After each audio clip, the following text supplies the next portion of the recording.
Thank you for your patience, guys, and admitting to extend the course a little bit more. So I'm now able to share a very huge overview on the cognitive psychology because been so very much interested in this. I have not taken any formal courses. I only took developmental psychology, abnormal, and introduction to overall general psychology. So by no means an expert. I powered through this handbook, Oxford Handbook, has lots of contents. And I think the biggest inspiration for me and for everyone, I think, who is here and watching, is to please get interested in cognitive psychology.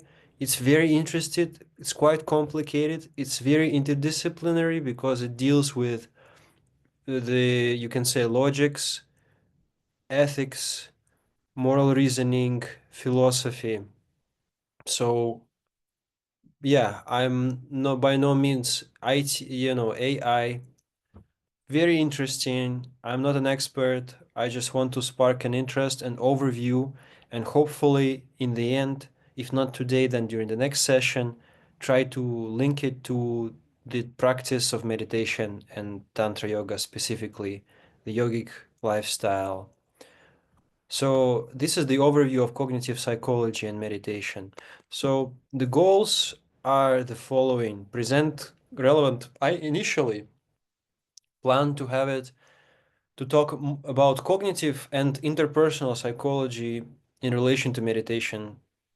But I realized the cognitive psychology is so vast, it's so huge, it's quite complicated and complex that I could not cover interpersonal psychology. Though I was able to cover the history a little bit, just how it came to be, because they are interconnected, it seems. So, and then, of course, synthesize scientific data with experiential practice, reflect on what we do, why we do it, and learn, vocabulary of cognitive psychology to help us understand our spiritual practice even further and better. So, introduction to interpersonal psychology. During the 1950s, the field of academic psychology was heavily dominated by two currents, you can say. One is behaviorism,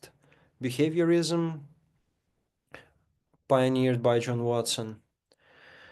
It was basically funding for research and academic appointments was almost exclusively doled out to subscribers of the behavioristic view and withheld from those who would take a different approach. You know how it is. We talked about education. We talked about politics, and basically whoever has power enforces the law, and they enforce the mood, they enforce the you can say the mainstream. So this is a good example of this. However, there were people who tried to delve deeper and to switch, uh, you can say, channelize their research to other fields. And one of them was a famous psychologist, positive psychologist, Abraham Maslow, who co-founded humanist and transpersonal psychology. He was very much interested in interpersonal, how do you say, inner space, the inner life and experience. He it took him 9 years to achieve associate professor status at Brooklyn College, where he began his career as academic, and he only started to publish prolifically in the 1940s, 1950s. And only he was basically many journals rejected his work long time because it was not in the line with the behaviorist mood that was going on.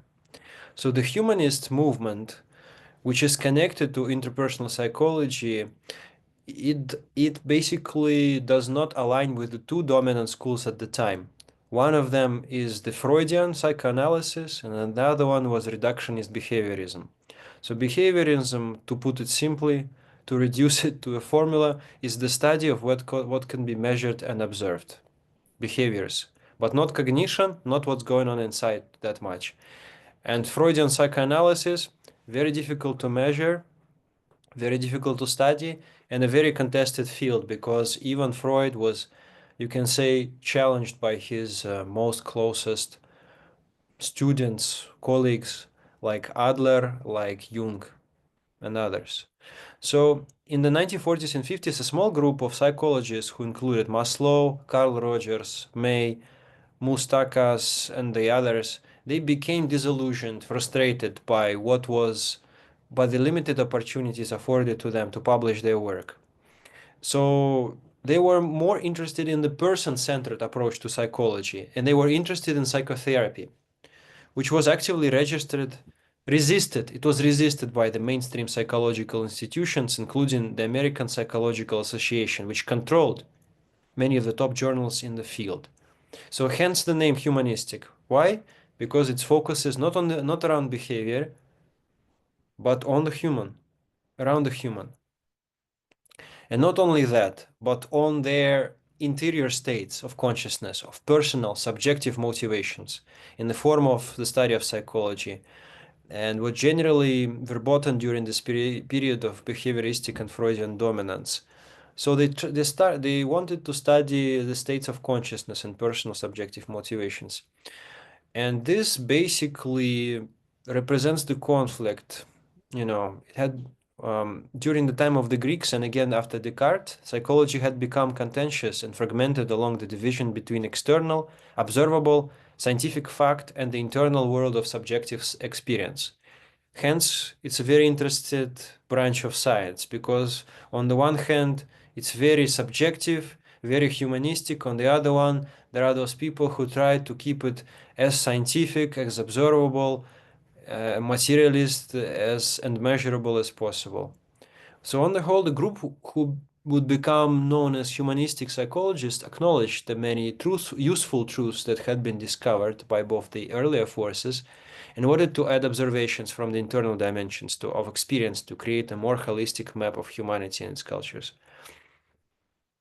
So finally in the 70s, towards the end of his life, Maslow formulated another force in psychology, and that force was known as transpersonal psychology.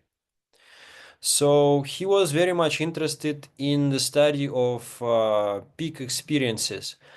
Just like Csikszentmihalyi is also one of the positive psychologists around the time. As you know, he wrote a famous book called Flow, the study of optimal experience. So that's a shift more towards the internal. So peak experiences were considered as the highest and best moments of healthy and usually mature human beings' conscious life. So that's the interesting part about the so-called humanistic or personal psychology, and that's why it has so much to do with psychotherapy and even coaching, because it deals with people who are more or less grown up, developed, but they want to go further. And Maslow described these experiences as rare, exciting, oceanic, deeply moving, exhilarating, elevating experiences that generate an advanced form of perceiving reality and are even mystic and magical in their effect upon the experimenter. So, in many ways, a peak experience, Maslow viewed it, is a secularized term for spiritual, religious, or enlightenment experience. So, to put it simply, as you can see, Tantra yoga, spiritual traditions, contemplative education, and this positive psychology has this interest in the optimal experience, in this experience at the best state of humans' life. That's why it's called positive psychology. That's what they're interested in. It's not about pathology, it's not about abnormal psychology, which is, I think, is interesting. So in this 1969, just 1 year before Maslow's death, they came up with this idea and they started the issuing the Journal of Transpersonal Psychology. So practices such as yoga and meditation suddenly became subjects of scientific investigation. Goleman, by the way, the guy who invented the concept of emotional intelligence, Kabat-Zinn, who wrote this book and basically adopted Buddhist practices of meditation and created his own approach, which is known as mindfulness-based stress reduction, which has been very much scientifically researched and used widely in the clinical settings. So, and you can see, and so on and so forth. And transpersonal psychologists began to study altered states of consciousness from intensive meditative states to effects of drugs such as LSD. So, as you can see, as you can expect, much controversy should be there because they study in a subjective experience, and it's way more difficult to invent more or less scientific, you can say, method of measurement for such things. But of course, research adopted now many more methodologies that allow for this, like you can say autobiographical approaches, like I'm talking more about qualitative approaches, like autographical approach, phenomenological approach, narrative approach. So more subjective approaches. So yeah, and that's what started then. Now from transpersonal psychology, we transition into this theme for today, as class or session. It's called cognitive psychology. So this is the quote, which I think is cool. The past is a black hole cut into the present day like a wound. And if you come too close, you can get sucked in. You have to keep moving. So interestingly, Max shared his work, which I hope that you have looked at or will look later, and it's about memory. And memory is a very interesting, complex thing and a concept that is very much studied by the cognitive psychology and lies at the core of what we human beings experience. If we had no memory, life would be very interesting. And maybe you have seen this TV series. I'm finishing season one right now. It's called Severance, based around the idea that they learned how to, uh, what do you say? How to create a sub personality, basically get rid of the past for the person who wants to get rid of their memory, and so they can live anew. So that's it, and they kind of have an inner person and an outie, so to say. One of them working on his job, and another one is just in living their life outside, but they don't know what the other one are doing. So it's like a split personality. It's very interesting. So cognitive psychology is concerned with understanding how people think, perceive, remember, and solve problems. It investigates the internal processes of the mind and explores how these processes shape behavior. So just like transpersonal psychology, this cognitive psychology was very much contested because people like John Watson, the behaviorist, they said, no, let us measure, only analyze what we can touch, what we can understand, and let's not go inside. And people, of course, like Wundt and other people, they wanted to. Max also mentioned this. They really wanted, psychologists in the beginning really, really, really wanted this to be a proper science. And therefore, they had to be very, very much cautious so it doesn't slide into esoterics, into this kind of stuff. But look what's happening. These guys like Goldman, Kabat-Zinn, those physiologists, those people who are into did their PhDs in mathematics and all of and you can say biology, other things. They got interested in LSD, they got interested in spirituality, and in the 70s they got crazy by all of these new states of consciousness. So they had to learn, they had to adjust with the new reality. And that's what we are dealing with here, guys. So domains of cognitive psychology include human experimental psychology, memory, attention, problem solving, language. So those very practical things. And cognitive psychology naturally is very important for the field of education. And then the next one is computer analysis, information processing approach, artificial intelligence, computer simulation. So if I assume it properly, that's what Max, this is your specialty, this one. And then the third one is cognitive neuroscience, brain damage and effect on cognition. So that's health. So that's like more towards the health science. So the first one, as I would say, practical development, educational domain. The middle one is maybe AI and IT and technology, mathematics, and maybe logics and philosophy. And the third one is health. So domains of cognitive psychology. Now, this is basically the chapters by the Oxford Handbook of Cognitive Psychology, which is like 1,600 pages or whatever. But anyways, these are the core concepts. So the first one is the study of perception, senses. The next one is object face recognition.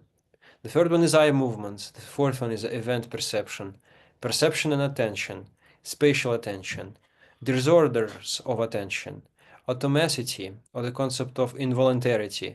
The next one is unconscious processes like motives and motivation, emotions and processes. Then development of cognitive control, development of attention, and now we go to the right side. Memory, categories and memory systems, mental processes, categorizations, speech, spoken word, recognition, therefore linguistics, I guess. Then basic processes in reading, text, discourse comprehension, relation between thought and word, the evolution of language, emotion perception, emotion stress and memory, and emotion regulation, decision making, theories of intelligence, cognitive style, planning and performing physical actions, and psychology of practice. So now we will just generally overview some of these domains and more of them, and we'll focus more on some of them. I suggest we focus more on memory and decision making. The rest and attention, memory, and decision making, because these are more of practical things, and we deal with them in meditation as well and in spirituality. So, any concerns, questions, feedback from now, or right now, briefly? It's 25 minutes. We have like 1 minute, 30 seconds. Checkpoint. Quick question. Do you remember when they started to look into basically ways of quantitizing and qualifying the responses from people? Because when humanists were trying to do their thing, they always ran out into the problem that the person talking is not very reliable. So I was wondering when they started to look into that problem. You mean the humanists? Yeah, the humanists ran into the problem where if they were doing an experiment, the person was not very reliable in terms of what their feedback was. Especially when you were using self-perception and things of that nature was very problematic. I was wondering when did they start to handle that? Was it in the 70s?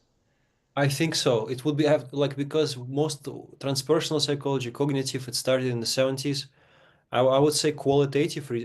Okay, then we have to go to the origins of qualitative research, which I don't remember the dates, but I think it would make sense if they started in the 70s. Yeah, that sounds about right. Okay, well, for now that's good enough. Because the tools they took were from, like interviewing, autobiography, self-ethnography. I think it was all in the 70s, and very slowly they started to accept those things. I would assume because, we just read transpersonal psychology started in the 1969, and I mean, if it's a journal, and all of this will have to be based on, stories, storytelling, interviews, like anthropological approach, arts-based things, phenomenology, basically when a person self-analyzes for just the experience, that would be 70s. But yeah, okay, next. Good, good. So cognitive psychology and scientific perspective. So cognitive psychologists employ diverse measures, including behavioral indicators such as verbal protocols of thinking aloud, physiological markers like neuroimaging, PET, and fMRI, brain imaging techniques like fMRI and PET scans directly reveal the brain's processing of information by mapping cognitive functions to specific areas. This visualization occurs as involved brain areas exhibit increased metabolism and illuminate on the scans. So this is, of course, the domain of the neuroscience, right? Where they can measure what's going on with the brain.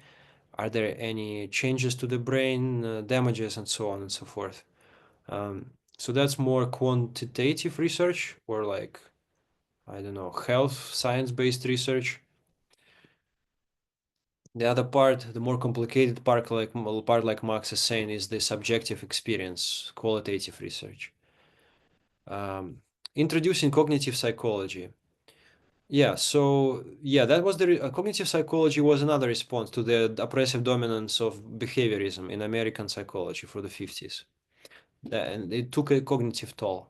By the early 1960s, a handful of psychologists were rejecting behaviorism, narrow mandate, and introducing an interest in the core elements of human consciousness, much as William James had done at the beginning of the century. And this new breed of psychologists began to explore the phenomenon of human cognition.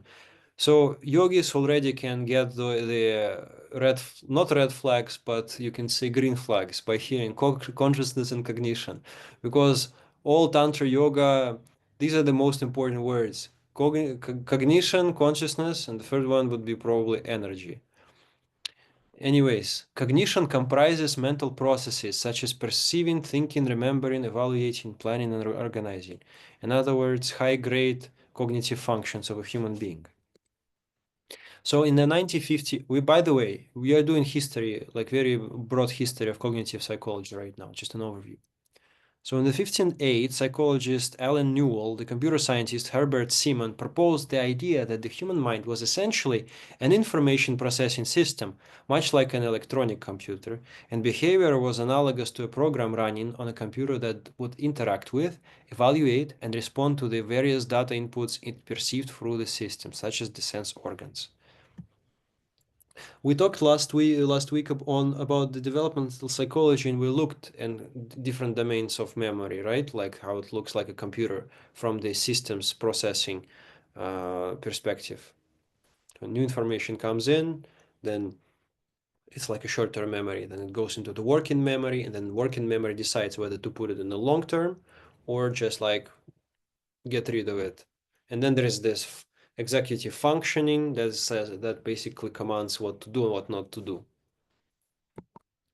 So, along with the rise of computer model cognition, there were several advances in other fields.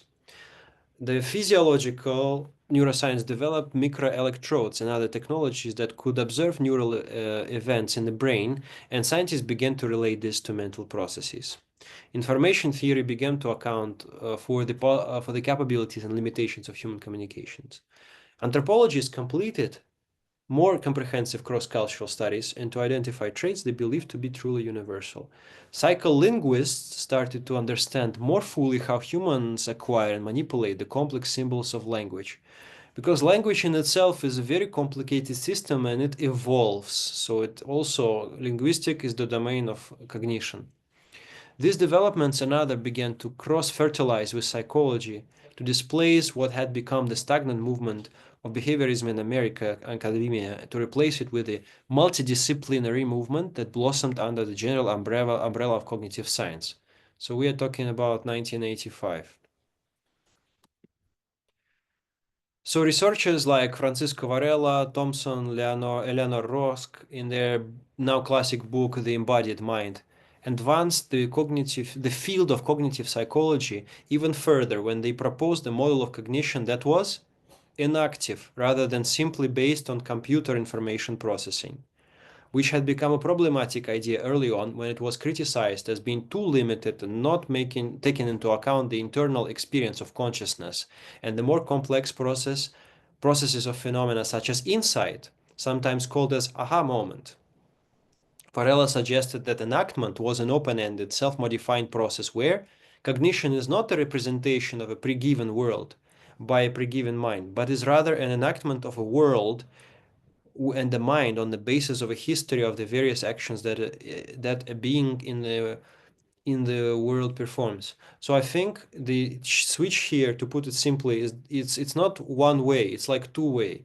The relationship is not, it's not just the system that influences how we act, but how we act influences how we feel, influences our consciousness.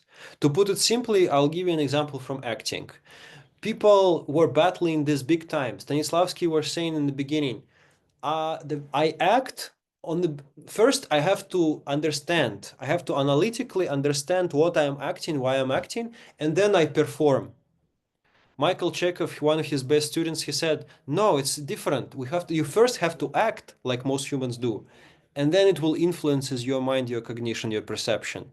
And he quoted this part from his uncle Anton Chekhov, a famous novelist, Russian novelist, who said, "The old man first stamped his foot, and then he got angry." Not vice versa. It's But usually, sometimes, usually the person feels angry and then they stamp their foot. So it's an interesting non-linear process that's going on here because it depends on, it relates, right? It's a relative phenomenon. Anyways, uh, yeah. So another important kind of thing, how cognitive psychology influenced this the inception of this very important theory, which is called social learning theory. So Albert Bandura, he formulated social learning theory, which was later renamed the social cognitive theory.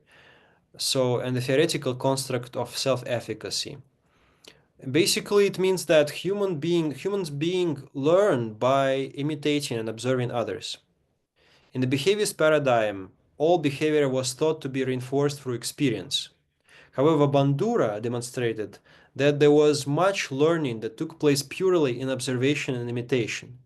Self-efficacy is the belief in one's capabilities to organize and execute the courses of action required to manage prospective situations. In other words, a person's belief in themselves to be capable of taking action. So, in other words, behaviorists say, okay, I only learn how to meditate by meditating. And Bandura would said, no, well, you also learned how to meditate by listening to people saying how to meditate and showing you how to meditate, and you just imitate. And there is something, so there's more, it's a little bit more complicated, maybe more complicated, because this cognitive dimension of life is very important. Our cognition is important. So another interesting thing how cognitive psychology influenced the modern day in psychology is by introducing or influencing psychotherapy and cognitive influencing psychotherapy. Basically, this culture of self-help literature emerged from this cognitive psychology. This famous psychoanalyst and the creator of the famous CBT therapy, which is right now one of the most well-researched, well-studied, and widely applied methods of psychotherapy, is called cognitive behavioral therapy, and it was introduced by none other but Aaron T. Beck. So he had this realization that often his patients seemed to have a stream of thoughts in their minds that were self-monitoring and often self-critical and seemed to arise automatically without much relation to the content of the therapeutic situation. In other words, our cognition influences our life big time. And instead of going into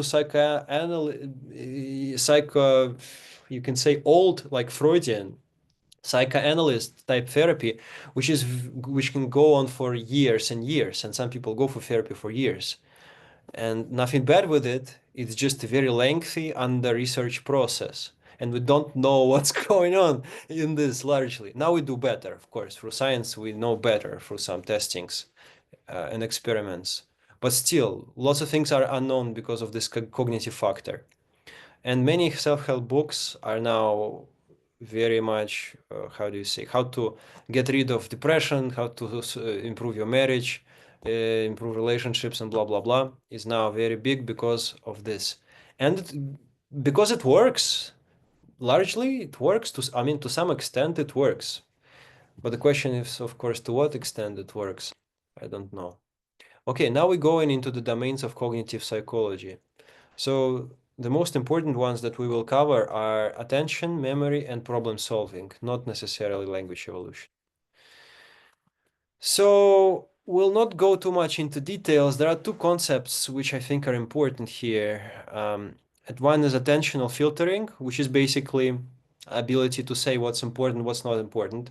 This is what we practice in meditation, because when we close our eyes and meditate, it's so difficult to just focus on one thing, because everything seems to be important, and how to focus our attention is difficult. Now, the second one is attentional binding. At some point, the pieces of information obtained in the initial stages of vision must be integrated. This already occurs to an extent of early stages of processing, for example, creation of background segments and proto-objects. I think to put an example in the yogic sense, when we sit in meditation and we try to understand supreme consciousness, right, or the supreme love, how can we do that? Or we because we have different ideas in our minds, and we try to integrate them. We integrate our bodily experience, our memories, our love for our pet, our beloved one, mother, father, boyfriend, girlfriend, whatever, and we kind of bind it all together and we create through integration this concept, oh, supreme consciousness, that's what it is. This is what it kind of is. We create it, I think, through attentional binding. Another one is attentional holding. Attentional holding is not binding is not always enough. It's not enough to bind things together, but another thing is to repeat, to keep them, hence the idea of mantra. And not only mantra, but those people who get the third lesson of meditation in Ananda Marga tradition is the ability to visualize an object, and not only visualize it but keep it. The Sanskrit word for this process is called dharana. Dharana is to keep.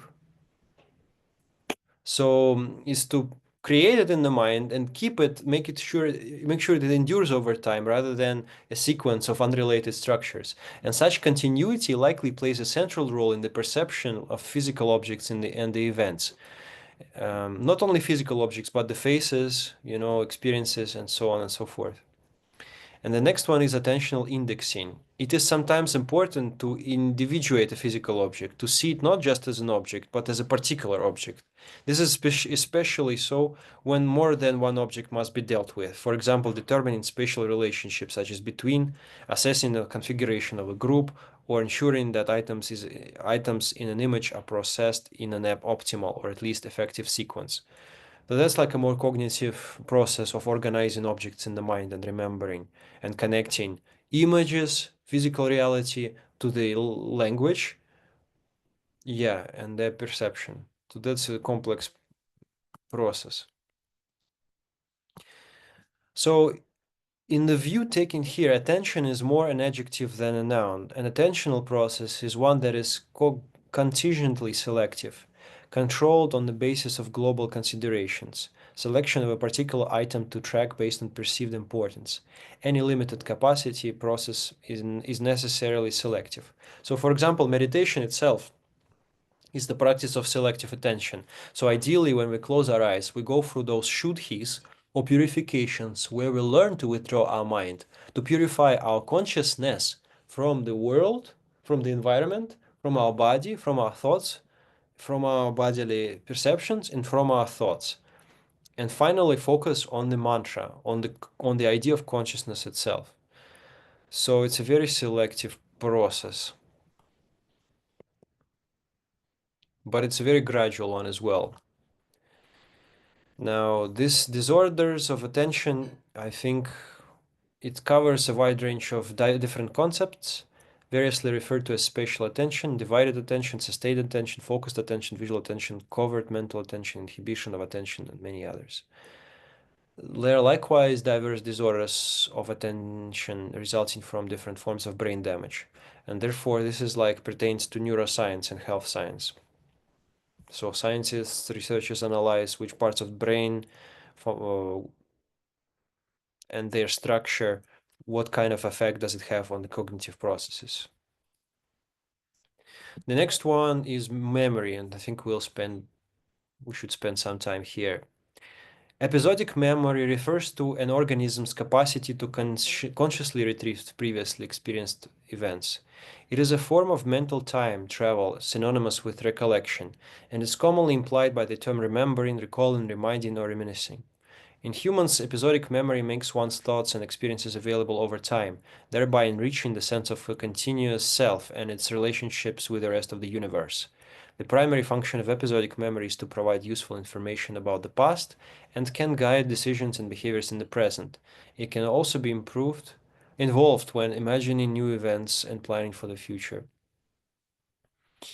So it relates to another form of memory, such as semantic memory. We'll talk about it later. But basically, there are 7 criteria which I think are important that I mentioned here. It's just like an interesting, you can say, qualities of memory. The first one is that it involves consciousness. The second one, it involves past. The third one, it involves events. The fourth, encoding is rapid and often automatic. 5, retrieval process is required. 6, retrieval depends on associated cues. 7, it is fallible and reconstructive.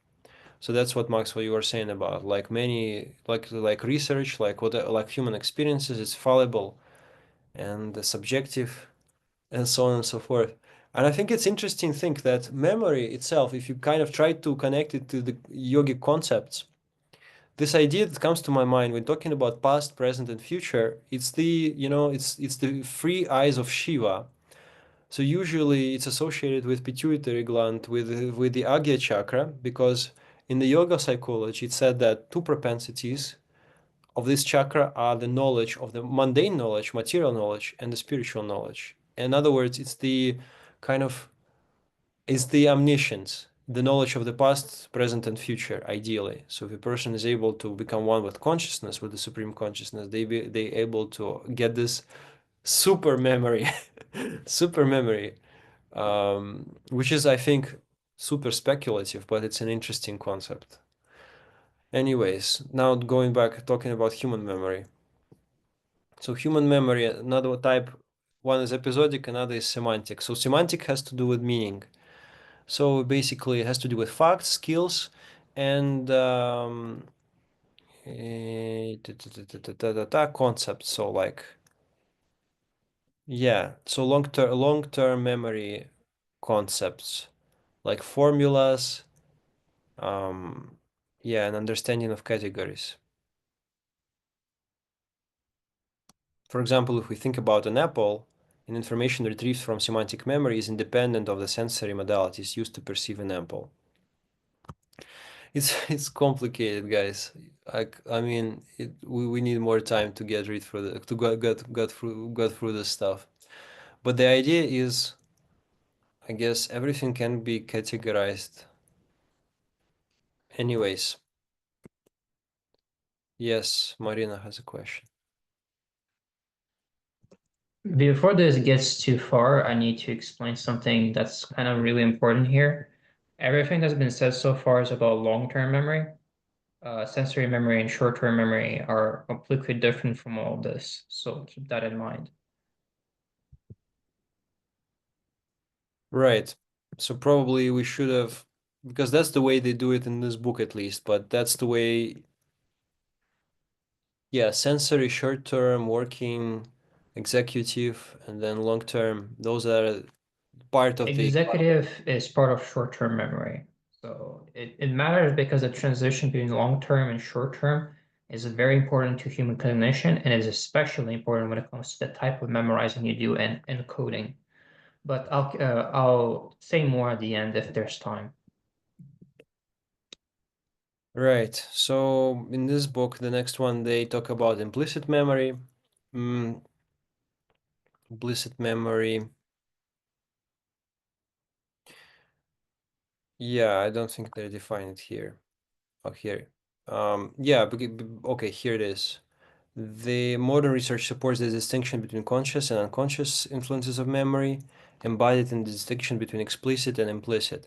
So, explicit memory refers to conscious, intentional recollection of the past, whereas implicit memory refers to changes in behavior attributable to specific past events but unaccompanied by conscious or intentional recollection. Much of the modern interest in this distinction stems from research on patients from anterograde amnesia, the form of amnesia exhibited by Colarapids patient. Okay, we're not gonna go into this. So the sources of errors in memory come from incomplete records, biased encoding, schemata, motivation to remember stress, efforts and goals during retrieval failure, memory reconstruction, misinformation, social influences for memory. And this one is a very interesting type of memory, which is called meta memory. So meta memory is a memory of memory, which I think is interesting in the context of meditation. Meta memory refers to people's thoughts about their memory and how memory operates. So this is the space where bias is big. Or the potential for bias is there. Although the term meta memory may seem esoteric to some, people rely on their meta memory as they perform many activities. When heading to a grocery store, one person may believe that he can remember all 10 items that need to be purchased, whereas another person with the same items to purchase may believe that her memory will fail and has decided to take a long list. An eyewitness may point the finger at the accused and do so with extreme confidence that the accused had committed the crime. However, such high confidence can be illusory, yeah, such as when confidence inadvertently based on the memory of seeing the accused in a lineup. So it's an interesting point here is monitoring. Concept is monitoring. Refers to assessing progress during learning or the current state of a previously studied item. For example, when studying for an upcoming test, students may attempt to monitor and evaluate the ongoing process while studying. Their monitoring of memory yields a confidence judgment about whether they will remember the key concepts for the upcoming exam. And memory control involves regulating any aspect of learning or retrieval.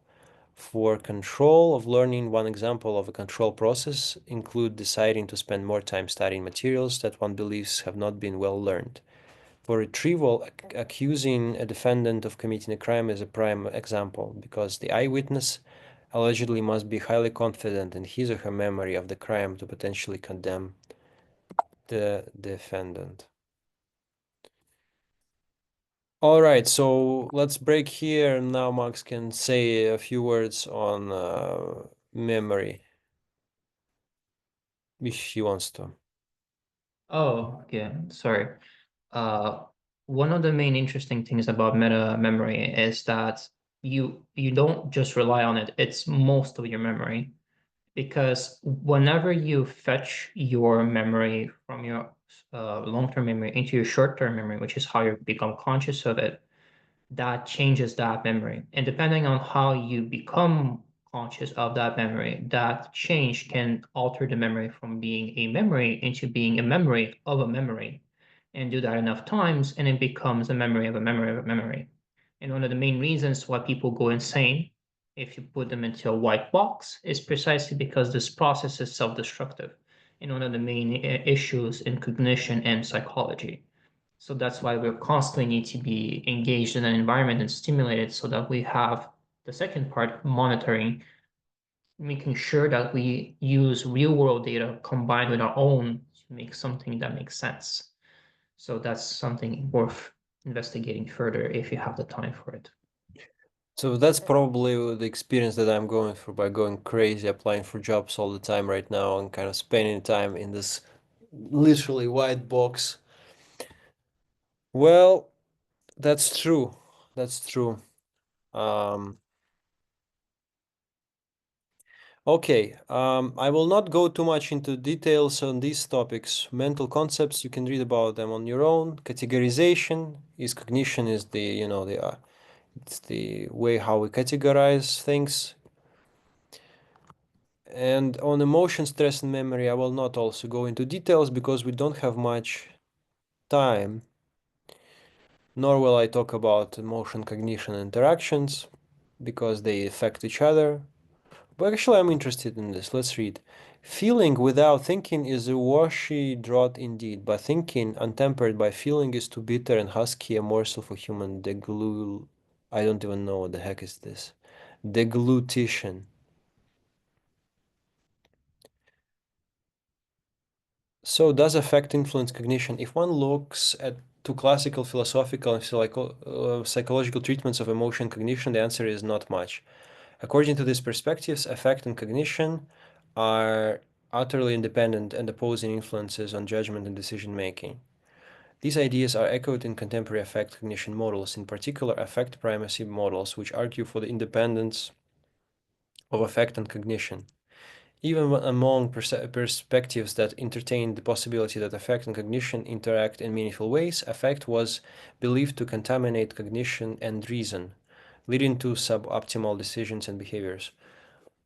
So that's an interesting thing here, because ideally in meditation we learn to separate affect and cognition, what we think. Basically, the cognitive process and the affect or the emotional part can be separated because largely hence the use of meditation that people are able to feel and experience more, go through, and they can tolerate more physical and mental pain if they're able to do this,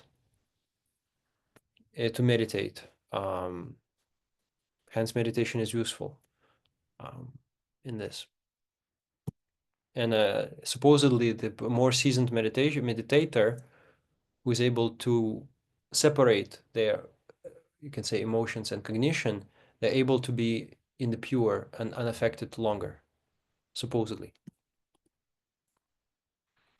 An emotion regulation perspective on belief change. It is widely appreciated that the same situation can evoke very different emotion responses in different people. For example, some people living in India reacted with awe to a recent solar eclipse, the longest of the century. Others reacted with fear or even terror.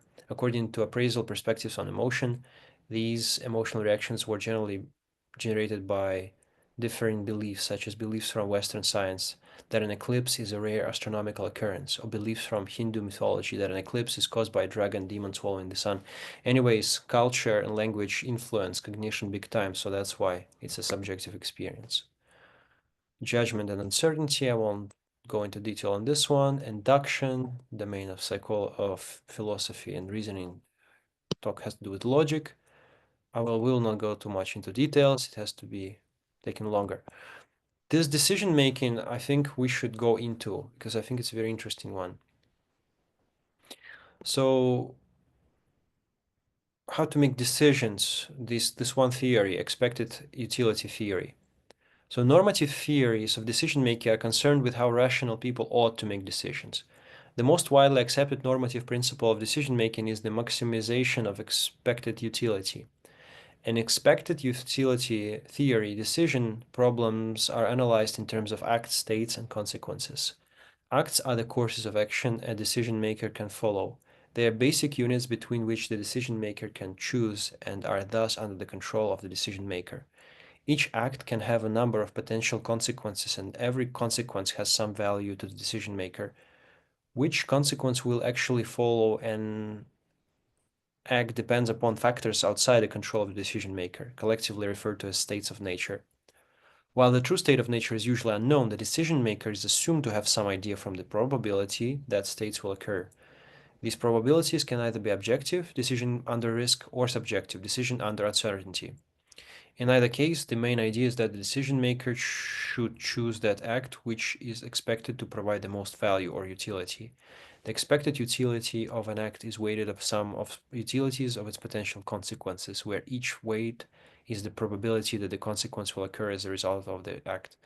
Like my personal comment here is how can all decisions be objective? Like they're all bound to be subjective because the person who makes them is a subject. There's always some degree of uncertainty and always some degree. It's a balance between certainty and uncertainty, I guess. So affective forecasting and well-being. So that forecasting, every decision requires a prediction, both about what will happen and about how the decider will feel about what happens. So basically coaching for you, positive psychology. You think about the end goal, how you will feel, how it will make you feel, why you want it. Do you really, really want it? Every coach will ask you this 100 times. You really want it? Are you really committed? Every salesman as well. My friend told me, ask a client 3 times the same question, as more as you can, make them confirm. They have to develop this motivation. And the person, by saying it 3 times or more, they will already have, they will have bought the thing because they now in the mind have built determination or at least motivation. This chapter, basically, yeah, that's interesting. Causal reasoning is used to as the basis of predictions and diagnosis, categorization, action planning, decision making, problem solving. As you can see, those things will be interesting to philosophers, people who are interested in thinking. Philosophers have analyzed causal reasoning for many centuries. Psychologists have for a long time preferred to view causal reasoning as learning, as special cases of domain general competences such as logical reasoning or associative learning. Not going into much details. Moral thinking, we're not going into much details as well. We talked about it before. So problem solving refers to cognitive processing directed at achieving a goal, when the problem solver does not initially know a solution method. I think that's very interesting because basically meditation is a similar process. If you see it as a problem solving where you try to become happy, and initially when you start to meditate, You could say you are least happy versus like you're kind of you don't know where you go. You know where you're going, but you don't know how you're going there. But of course, once you learn your personal meditation process, you kind of know how to go there. But still, it's a process. It's a journey. So problems can be classified as routine or non-routine, as well-defined or ill-defined. The major cognitive processes in problem solving are representing, planning, executing, and monitoring. The major kinds of knowledge required for problem solving are facts, concepts, procedures, strategies, and beliefs. Classical theoretical approaches to the study of problem solving are associationism, Gestalt, and information processing. I think Gestalt translates either as holism or maybe insight. I'm not sure.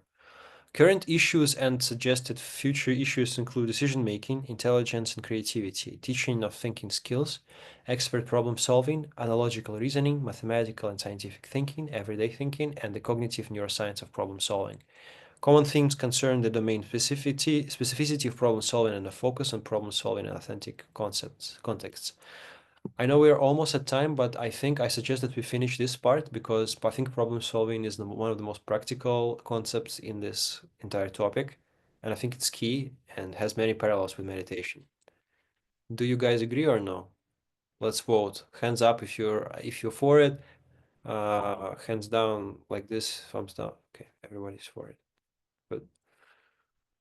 Gladiators. Okay, so the definition of problem solving. Okay, anybody wants to read it? Fast readers? Japesh? Japesh? You're a fast reader. No, I can read, but you're definitely a faster reader than me. I'm just crazy. Definition of problem solving.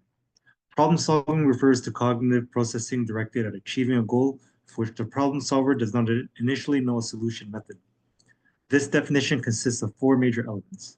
Cognitive, problem solving occurs within the problem solver's cognitive system and can only be inferred indirectly from the problem solver's behavior, including biological changes, introspections, and actions during problem solving. Process.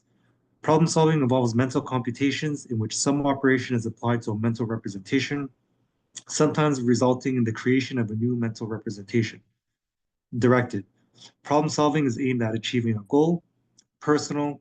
Problem solving depends on the existing knowledge of the problem solver, so that what is a problem for one problem solver may not be a problem for someone who already knows a solution method.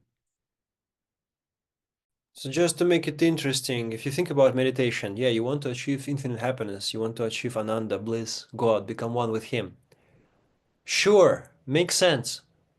But how? How the heck? And you kind of know the technique, and you sit down, and I dare each one of you when you sit down and even you know your personal your lessons and everything, you still don't know how to do it. I mean, you kind of do, but you still have to relive it. You have to apply this process. So you kind of I think you can see it as a solving this problem inside of your mind. This is one of the ways to do it. Like, I mean, this is a very, I guess, Gyani way to solve it. But I mean, another way would seeing it as a drama to resolve. I mean, whatever, depending on the person's samskaras or personality, that's how they see meditation. But through this lens of purely cognitive psychology, this is the way. It's directed towards the goal. There is a goal, becoming one with the supreme consciousness. And it's personal. You have to solve it on your own. Nobody can meditate for you. Nobody can do it. You have to solve it on your own. Okay, definition of a problem. A problem occurs when someone has a goal but does not how to achieve it. And this is the this is the parallel with drama. This is the goal of drama. There is a character and they want something very freaking, I'm putting it lightly, very freaking badly. The desire is crazy, but they don't know how to achieve it. You're bound to have perfect drama. The recipe for drama, yeah, there is a goal, you want it too much, you don't want to let it go, and you have to find a way to get it. This is a way, this is the solving the problem. This is like going towards catharsis. Anyways, back to this. This definition is consistent with how a Gestalt psychologist, Dunker, defined a problem in his classic monograph on problem solving. A problem arises when a living creature has a goal but does not know that this goal is to be achieved. However, today researchers recognize that the definition should be extended to include problem solving by intelligent machines. Interesting. This definition can be clarified using an information processing approach by noting that a problem occurs when a situation is in a given state. The problem solver wants the situation to be in a goal state, and there is no obvious way to move from the given state to the goal state. According to the three main elements in describing a problem are the given state, current state of the situation, the goal state, and the set of allowable operators, actions that problem solver is allowed to take. The definition of problem is broad enough to include a situation confronting a physician who wishes to make a diagnosis on the basis of preliminary tests, blah blah blah. But the thing is here, this is the given, it's like the basis of coaching for you, or the basis of positive psychology. There is a problem. This is no, sorry. This is where you are. This is where you want to go. This is the problem that solves you. This is the challenge. This is the obstacle that does not allow you to go there. Now, what are the ways? What are the options of getting what you want? Assess them. Take the one that will take you there and use it. Okay, Maduvidya, do you want to read this? Just the first paragraph. Sure. It is customary in the problem-solving literature to make a distinction between routine and non-routine problems. Routine problems are problems that are so familiar to the problem solver knows the solution method. For example, most adults, what is 365 divided by 12? Is a routine problem because they already know the procedure for long division. Non-routine problems are so unfamiliar to the problem solver that the problem solver does not know a solution method. For example, figuring out the best way to set up a funding campaign for a nonprofit charity is a non-routine problem for most volunteers. Technically, routine problems do not meet the definition of problem because the problem solver has a goal but knows how to achieve it. Much research on problem solving has focused on routine problems, although most interesting problems in life are non-routine. Perfect, perfect. I think this is very insightful, no? And I think cognitively we grow by solving higher degree problems. And I think this is what yoga stimulates you to do, because what the hell? If yogi is a proper yogi, they want to be infinitely happy. Jesus Christ. This is a huge goal. This is a big goal. If you think about it, to become one with God. Do you know many people in this life who want to solve this kind of problem? Not like philosophically, but freaking practically. I think it's huge if you think about it like this. And anyways, through solving this problem every day, doing this meditation, this is what meditation is, twice a day. I think they practice by solving this big problem to apply this to the small ones as well. And I think they can get better in this. So the cognitive process in problem solving. The process of problem solving can be broken down into two main phases. Problem representation, in which the problem solver builds a mental representation of the problem situation. The problem solution, in which the problem solver works to produce a solution. So first is like diagnosis, what kind of a problem is it? And the second one, how do I solve it? The major sub-processes in the problem representation is representing, which involves building a situation model that is a mental representation of the situation described in the problem. The major sub-processes in problem solution are planning, which involves devising a plan for how to solve the problem, and then executing, which involves carrying out the plan, and monitoring, which involves evaluating and adjusting one's problem solving. I think that's very interesting. So first is assessment. What is the problem? You know, my father, he's really good in math. He's a very analytical person. So he said always, about math, and I was always bad at math. And he said, in mathematics, you have to remember this. It is 50% if you understand the problem. If you really understand the problem that you have to solve, you've solved 50% of the problem. I think this is big because this is the first part. You have to understand and you have to be solving the right problem. Because I think, I don't know, it's a little bit of like self-confession here, but self-analysis is we get trapped here by solving the problems. We are solving the wrong problems sometimes. I don't know about you guys, but I think I am definitely solving not the right problems. But anyways, we learn. So the first one is representing, is understanding which one you want to solve. What's the real problem here? And by the way, this is a very important coaching question. Every like lazy coach, but a good one, will ask you this question. What is the real problem here?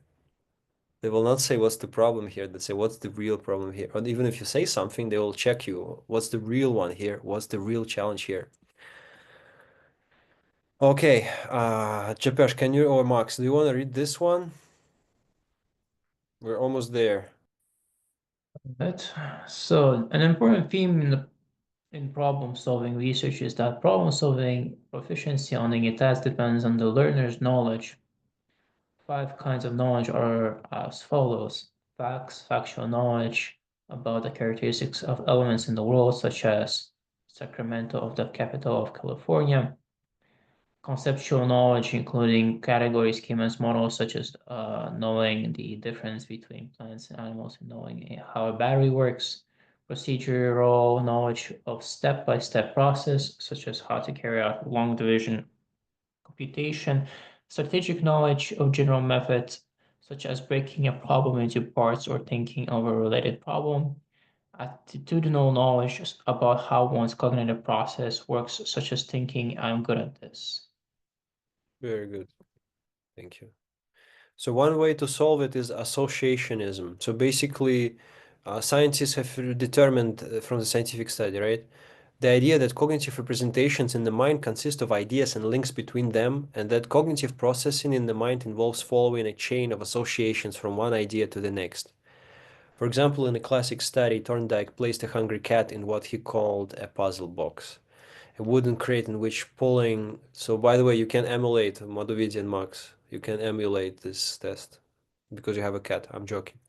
A wooden crate in which pulling a loop of string that hung from overhead would open a trap door to open the cat to allow the cat don't open up the cat a trap door to allow the cat to escape to a bowl of food outside the crate. Thorndike placed the cat in the puzzle box once a day for several weeks.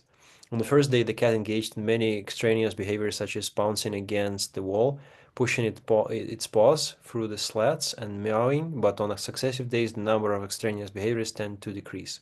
Overall, the time required to get out of the puzzle box decreased over the course of the experiment, indicating that the cat was learning how to escape. But I think to put it simply, we first learn to solve a problem by kind of finding associations of how to do it. I think even I get it, like, for example, if you're going through some kind of difficult situation in life, it's recommended to read something or to watch a film because then you can, if you find a story you can relate to and explain to yourself what you are going through, you can say, oh, okay, that's what they do, and I can kind of emulate it. So and the next one is Gestalt psychology. The Gestalt approach to problem solving developed in 30s and 40s as a counterbalance to the associationist approach. According to Gestalt approach, cognitive representations consist of coherent structures rather than individual associations, and the cognitive process of problem solving involves building a coherent structure. For example, in a classical study, Kohler placed a hungry ape in a play yard that contained several empty shipping crates and a banana attached overhead but out of reach. Based on observing the ape in the situation, Kohler noted that ape did not randomly try responses until one worked. Instead, the ape stood under a banana, looked up at it, looked at the crates, and then, in a flash of insight, stacked the crates under the bananas of a ladder and walked up the stairs in order to reach the banana. This is interesting. I shared it in the group, this experiment. The Russian guy, famous psychologist, Petukhov, at the Moscow University. He said this. It's called the it's called the loser monkey experiment or whatever. So apparently, so quote unquote loser monkey, they could not understand the problem holistically. They did not have the insight. So they tried to emulate it. For example, they tried to emulate it to how to get the food, like in this experiment, but they failed. However, another monkey, a successful monkey, quote unquote, they got an insight. They observed. Maybe they performed as well, but they observed. There was a cognitive insight. They got an insight. They got a gestalt there. They put two things together and they realized how everything worked together. Not, it's like how meditation you can understand different processes, like how do you say, you can understand the theory, but to get it you have to get an insight how to get it, and you get an insight by understanding the theory and doing the practice. And if you're lucky and persistent enough, you'll get this blissful experience. You'll get an insight, in other words. So insight is the domain, yogis would say, of atimanas kosha, or the higher level of unconscious mind. So it's not enough just to repeat like a parrot. Like yogis say, if you repeat a mantra like a parrot, you may or may not get this experience. But if you really understand the meaning, if you get the insight, the feeling of the whole, you get it. I think it's very interesting. We're almost there, guys. Jesus Christ, it's such a long thing. Almost. All right. Yeah. Rapesh, do you want to read this one? Yeah. Information processing. The information processing approach to problem solving developed in the 1960s and 70s and was based on the influence of the computer metaphor. The idea that humans are processors of information. According to the information processing approach, problem solving involves a series of mental computations, each of which consists of applying a process to a mental representation, such as comparing two elements to determine whether they differ. Oh, that's okay. In their That's okay, because we will read it in the next slide. That's what they say. I will not focus too much on this. Yeah, this is just different ways to develop this. But one is insight. Insight refers to a change in the problem solver's mind from not knowing how to solve a problem to knowing how to solve it. In short, where does the idea for creative solution come from? A central goal of problem solving research is to determine the mechanisms underlying insight. I think this is very interesting. This is what meditation is, really has much potential. This is what it is, because this is the way to get to unconscious mind. And insight is the domain of Atimanas Kosha, I swear to God. So the search for insight has led to 5 major but not mutually exclusive explanatory mechanisms. Insight as completing a schema. Insight as suddenly reorganizing visual information. Insight as reformulation of a problem. Insight as removing mental blocks. And insight as finding problem analog. I think this is really interesting. So these are different ways how to solve a problem. Completing a schema is exemplified in a study by Cells, in which people were asked to think aloud as they solved word associations problems, such as what is the super ordinate for newspaper. To solve the problem, people sometimes thought of a coordinate, such as magazine, and then search for a superordinate category. So in any ways, I think that's very interesting. So different ways to solve a problem. Then heuristics. Okay, you want to read it, Madhuvidya Max? Heuristics are problem-solving strategies, that is, general approaches to how to solve problems. Newell and Simon suggested 3 general problem-solving heuristics for moving from a given state to a goal state: random trial and error, hill climbing, and mean sense analysis. Random trial and error involves randomly selecting a legal move and applying it to create a new problem state and repeating that process until the goal state is reached. Random trial and error may work for simple problems but is not efficient for complex ones. Hill climbing involves selecting the legal move that moves the problem solver closer to the goal state. This climbing will not work for problems in which the problem solver must take a move that temporarily moves away from the goal, as is required in many problems. So this is basically as opposed to analytic thinking heuristics, just as a way to solve a problem. I would say kirtan. I think of kirtan as a heuristics. Like it's difficult to explain it. Of course, you can analytically explain it, but kirtan takes you mantra singing and meditation is basically a heuristics, largely. Well, I mean, scientifically, analytically, it can be proven, but I mean, largely heuristics. At least in the beginning, it feels like it. Problem solving. Decision making refers to the cognitive processing. We've already spoken about this. So, according to economic theories, no, okay, I'm not gonna do it.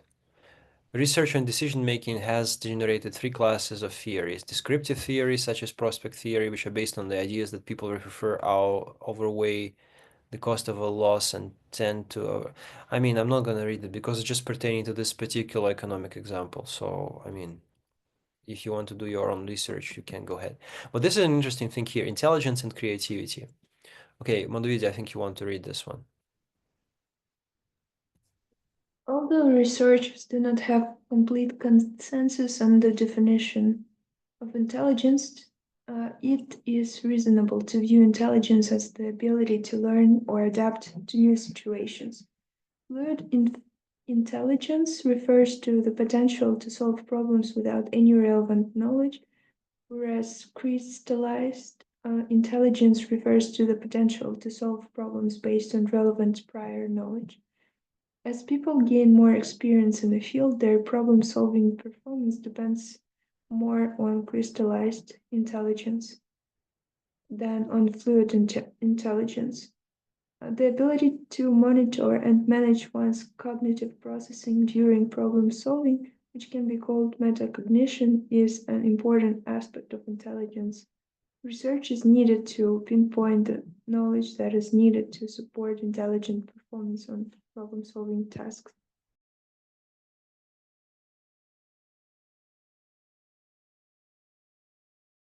Cool. And I think the way how like just insights will finish this one by this one, how to teach problem solving. So how can people learn to better problem solve? So what to teach? Successful programs attempt to teach small component skills such as how to generate and evaluate hypotheses, rather than improve the mind as a single monolithic skill. How to teach successful programs focus on modeling the process of problem solving rather than solely reinforcing the product of problem solving. Where to teach successful programs teach problem solving skills within the specific context they will be used rather than within a general course on how to solve problems. And when to teach successful programs teaching higher order skills early rather than waiting until lower order skills are completely mastered. And I think this is it. This is also like scientific problem solving. Like, this pertains to math, like factual knowledge, schematic knowledge, strategic knowledge, procedural knowledge, attitudinal knowledge. Okay, I promised just like this one because it's just creativity and that's it. Max, can you read this one? This is it, honestly, by God's whatever. You've been saying that for the last 45 minutes, you bastard. Well, you could just An leave, right? I'm idea. not keeping you gluing your ass down to the screen. I'll be listening to you even if I go to sleep because I sleep over there. That's not a Ideas, bad thing to listen to creativity. as you. It is Okay, also up just to you to finish the find out slide. I which want to one's go to bed as much from. as you do. Trust me. I'm just speaking, so it's easier for me not to fall asleep. Come on, let's do it. Original novelty, it's adaptiveness or utility. Creativity is a quantitative property that can range from little c to big C. Creative. Given this definition, creativity can be studied from three different perspectives: the product, the person, the process. The research adopting the product perspective may examine either the final product or the notebook or sketchbooks that lead to the product. Inquiries into the creative person have tended to pursue two alternative viewpoints, one concentrating on the main specific expertise and the other on a generic cognitive style. Naturally, cognitive psychologists tend to favor that third perspective, namely that concentrated on creative process.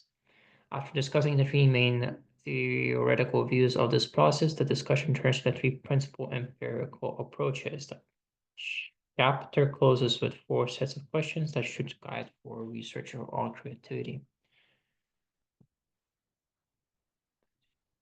Well, my friends, this is it. I will not like I will just share this slide over there, and if you want to read it, you are welcome to do it. Otherwise, this is it. Okay, so next week we could either It's her. it's her, yeah. We can give it to her. Okay, I'll stop sharing the doing this. So next week is creativity and meditation. Peace out.